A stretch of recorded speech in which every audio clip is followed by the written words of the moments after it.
আসসালামু আলাইকুম ভিউয়ার্স, কিভাবে আপনারা ফুডি অ্যাপসের অ্যাকাউন্ট ডিলিট করবেন আজকের এই ভিডিওর মাধ্যমে আমি আপনাদেরকে এটা দেখাবো। তো প্রথমে আমরা যাব হচ্ছে ফুডি অ্যাপসে। তো ফুডি অ্যাপসে আসার পর আপনাদের সামনে জাস্ট এরকম চলে আসবে। তো এটা আমরা সবাই জানি। তারপর আপনারা যে কাজটি করবেন, ওপরে 3টা থ্রি ডট মেনু পাচ্ছেন, এখানে ক্লিক করবেন।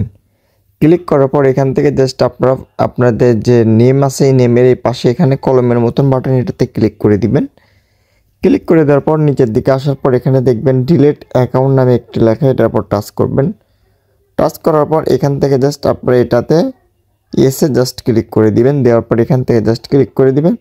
তারপর এখান থেকে কনফার্ম ডিলিট, এটা এখানে ক্লিক করে দিবেন। আর এখানে আপনাদের একটি ওটিপি আসতে পারে, এখানে আপনাদের একটি ওটিপি কোড আসতে পারে, এখানে আপনারা ওটিপি কোডটা দিবেন। তো আমার এখানে যেহেতু এখনও আসেনি, দেখি আমি আমাদের ওটিপি কোডটা এখানে আসছে কিনা।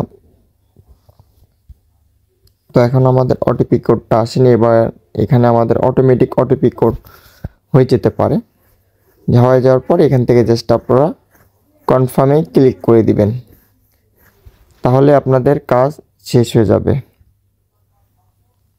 তো এইভাবে আপনারা চাইলে আপনাদের ফুডি অ্যাপসটি ডিলিট করতে পারবেন, ফুডি অ্যাপসের অ্যাকাউন্টটি ডিলিট করতে পারবেন। তো ভিউয়ার্স, আজকের ভিডিও পর্যন্ত। ভিডিওটি কেমন হয়েছে অবশ্যই কমেন্ট করে জানাবেন। আমাদের চ্যানেল নতুন অবশ্যই চ্যানেলটি সাবস্ক্রাইব করে রাখবেন।